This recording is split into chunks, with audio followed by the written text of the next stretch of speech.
Avinash institute of education में आप सभी का स्वागत है। मैं हूं अविनाश मिश्रा। आज के इस वीडियो में हम हिमालय के 10 सर्वोच्च पर्वत चोटियों के बारे में एकदम गहराई से समझेंगे। हम देखेंगे कि कौन सी पर्वत चोटी की कितनी ऊंचाई है और उसकी स्थिति कहाँ पे है, उसके बारे में गहराई से समझेंगे। तो चलो लेक्चर शुरू करते हैं और समझते हैं। ये है भारत का मानचित्र, यहाँ पे है नेपाल और यहाँ पे है तिब्बत, और ये जो लाल कलर का मैंने दर्शाया है ये है पर्वत चोटियाँ। अगर आप मानचित्र पे देखोगे तो आपको समझ में आएगा ज़्यादा से ज़्यादा जो पर्वत चोटियाँ हैं वो नेपाल में स्थित है। यहाँ पे देख रहे हो ये है नेपाल और यही है तिब्बत। तो ज़्यादा से ज़्यादा जो पर्वत चोटियाँ हैं वो कहाँ पे स्थित हैं? नेपाल में स्थित है और तिब्बत में स्थित हैं। क्लियर हुआ? अगर हम बात करें यहाँ पे भारत में तो यहाँ पे है नंगा पर्वत और यहाँ पे है नामचा बरवा। नंगा पर्वत से लेके नामचा पर्वत तक हिमालय का विस्तार है, जो कि 2500 किलोमीटर में हिमालय फैला हुआ है। हिमालय को हम 3 बृहद पर्वत श्रेणियों में विभाजित करते हैं। सबसे उत्तर में जो है बृहद हिमालय होता है, उसके बाद आता है लघु हिमालय या मध्य हिमालय, उसके बाद आता है शिवालिक हिमालय। समझ में आ गया? हिमालय को 3 भागों में बांटा गया है। सबसे उत्तर में बृहद हिमालय, उसके बाद लघु हिमालय, उसके बाद शिवालिक। ठीक है, तो हम देखेंगे कि हिमालय के अंतर्गत जो सबसे ऊंचे पर्वत चोटी हैं, 10 ऐसे पर्वत चोटियों के बारे में हम अध्ययन करेंगे। तो चलो लेक्चर शुरू करते हैं और समझते हैं। हिमालय की जो सबसे ऊंची पर्वत चोटी है वो है माउंट एवरेस्ट। माउंट एवरेस्ट जो है विश्व की सबसे ऊंची पर्वत चोटी है। माउंट एवरेस्ट विश्व की सबसे ऊंची पर्वत चोटी है जो कि हिमालय में स्थित है। समझ में आ गया? तो विश्व की सबसे ऊंची पर्वत चोटी कौन सी है? माउंट एवरेस्ट है, जिसकी ऊंचाई है 8,848 मीटर। कितनी ऊंचाई है? 8,848 मीटर है, जो कि नेपाल और तिब्बत के सीमा पर स्थित है। माउंट एवरेस्ट की स्थिति कहाँ पे है? नेपाल और तिब्बत के सीमा पे स्थित है। माउंट एवरेस्ट को नेपाल में सागर माथा के नाम से जाना जाता है। माउंट एवरेस्ट को नेपाल में सागर माथा के नाम से जाना जाता है और तिब्बत में इसे चोमोलुंगमा कहते हैं। माउंट एवरेस्ट को तिब्बत में चोमोलुंगमा कहा जाता है। चोमोलुंगमा का अर्थात होता है पर्वतों की रानी। यानी कि कभी कभी आपको प्रश्न पूछा जाता है, एग्जाम में प्रश्न पूछा जाता है कि किस चोटी को या किस पर्वत श्रेणी को या किस पर्वत को पर्वतों की रानी कहा जाता है, तो आप किसे लिखोगे? Mount Everest. माउंट एवरेस्ट को क्या कहा जाता है? पर्वतों की रानी। चोमोलुंगमा का अर्थ होता है पर्वतों की रानी। माउंट एवरेस्ट को जो है तिब्बत में चोमोलुंगमा कहा जाता है। क्लियर हुआ? अब हम दूसरा सबसे ऊंची चोटी के बारे में बात करेंगे। यहाँ पे है, यहाँ पे देख रहे हो, यहाँ पे जो कि काराकोरम पर्वत श्रेणी जो है उस पे स्थित है, जिसका नाम है K2।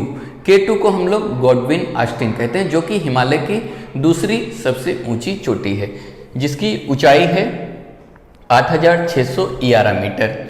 कभी कभी आपसे प्रश्न पूछा जाएगा भारत की सबसे ऊंची चोटी कौन सी है? तो भारत की जो सबसे ऊंची चोटी है वो है K2, जिसे गॉडविन ऑस्टिन कहा जाता है, जिसकी ऊंचाई है 8,611 मीटर, जो कि इस समय पाक अधिकृत कश्मीर में स्थित है। समझ में आ गया?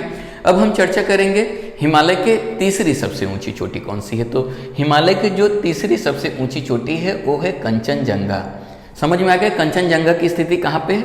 सिक्किम में है। समझ में आ गया? जिसकी ऊंचाई है 8,597 मीटर। कभी कभी कंचनजंगा को भारत की सबसे ऊंची चोटी कहा जाता है। क्यों? क्योंकि जो K2 है, K2 जो है इस समय पाक अधिकृत कश्मीर में स्थित है, इसीलिए कभी कभी कंचनजंगा को भारत की सबसे ऊंची चोटी कहा जाता है। ध्यान में रखना, कंफ्यूज मत होना। ठीक है, चौथी सबसे ऊंची चोटी के बारे में बात करेंगे तो यहाँ पे चौथी जो सबसे ऊंची चोटी है हिमालय की वो है लोहोत्से, जिसकी ऊंचाई है 8,516 मीटर। क्लियर हुआ? पांचवी जो है हिमालय की सबसे ऊंची चोटी है वो है मकालू। यहाँ पे देख सकते हो, इसकी स्थिति यहाँ पे है नेपाल में, जिसकी ऊंचाई है 8,481 मीटर। क्लियर हुआ? अब हम छठवीं जो है हिमालय की सबसे ऊंची चोटी है उसके बारे में अध्ययन करेंगे।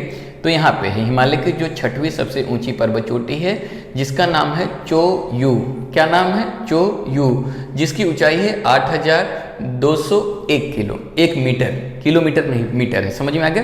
पर्वतों की ऊंचाई हम लोग मीटर में लिखते हैं, तो चोयू की ऊंचाई कितनी है? 8,201 मीटर है। क्लियर हुआ?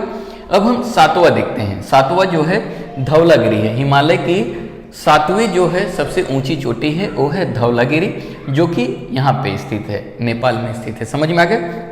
इसकी ऊंचाई है 8,172 मीटर। ऊंचाई बहुत जरूरी है। कितनी ऊंचाई है धौलागिरी की? 8,172 मीटर है। क्लियर हुआ। अब हम बात करते हैं हिमालय की 8वीं सबसे ऊंची चोटी के बारे में, जिसे हम लोग कहते हैं मनासलू। यहाँ पे ये है मनासलू। समझ में आ गया। मनासलू की ऊंचाई क्या है? 8,163 मीटर। कितनी ऊंचाई है? 8,163। कहाँ पे स्थित है? नेपाल में स्थित है। क्या नाम है? मनासलू। क्लियर हुआ। अब हम 9वीं देखेंगे। हिमालय की 9वीं जो सबसे ऊंची चोटी है। तो हिमालय की जो सबसे ऊंची 9वीं ऊंची पर्वत चोटी है वो है नंगा पर्वत। देख रहे हो यहाँ पे नंगा पर्वत है, जिसकी ऊंचाई है 8,126 मीटर। क्लियर हुआ। उसके बाद देखेंगे हिमालय की जो 10वीं सबसे ऊंची चोटी है, जो कि है अन्नपूर्णा। कहाँ पे स्थिति है? यहाँ पे ये है अन्नपूर्णा। यहाँ पे मैंने लिखा है, जिसकी ऊंचाई है 8,078 मीटर। अन्नपूर्णा की ऊंचाई कितनी है? 8,078 मीटर। उसके बाद कुछ और पर्वत चोटियाँ आती हैं जो कि महत्वपूर्ण होते हैं। यहाँ पे देख रहे हो, एक है नंदा देवी जो कि झारखंड में स्थित है। उसकी ऊंचाई कितनी है? 7,817 मीटर। और एक यहाँ पे और इम्पोर्टेंट और महत्वपूर्ण है, जिसका नाम है नामचा बरवा, क्योंकि हिमालय का विस्तार कहाँ से है? नंगा पर्वत से लेके नामचा बरवा तक है। नामचा बरवा की ऊंचाई है 7,756 मीटर। क्लियर हुआ। अब हम देखते हैं यहाँ से पश्चिम से लेके पूर्व की तरफ। समझ में आ गया। सबसे पश्चिम में है नंगा पर्वत, उसके बाद है गॉडविन आस्टिन यानी कि K2, उसके बाद आता है नंदा देवी।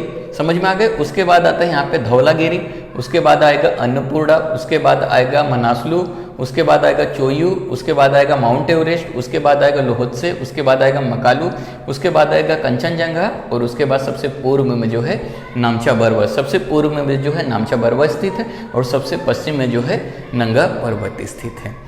तो वीडियो कैसा लगा कमेंट करके ज़रूर बताइए। अगर अभी तक इस चैनल को आपने सब्सक्राइब नहीं किया तो सब्सक्राइब कर लीजिए, क्योंकि आने वाले समय में आपको ऐसे भूगोल से संबंधित बहुत सारे वीडियो मिलते रहेंगे।